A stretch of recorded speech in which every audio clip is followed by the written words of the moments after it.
দিয়ে কচু শাক, দেখো বুটের ডালটা আগে থেকে সিদ্ধ করে রেখেছি, ঢেলে দিচ্ছি আমি। শাকটাও সিদ্ধ হয়ে গেছে।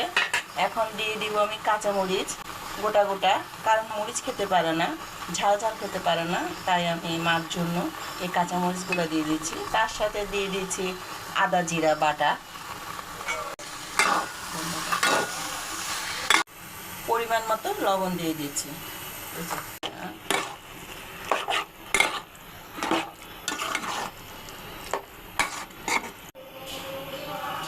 দিয়ে দিচ্ছি তেজপাতা, তেলে দিয়ে দিচ্ছি কচু শাক গুঁড়া, দিয়ে দিচ্ছি জিরার গুঁড়া। তোমাদের যদি ভালো লেগে থাকে তাহলে আমাকে লাইক কমেন্ট করে পাশে থেকো।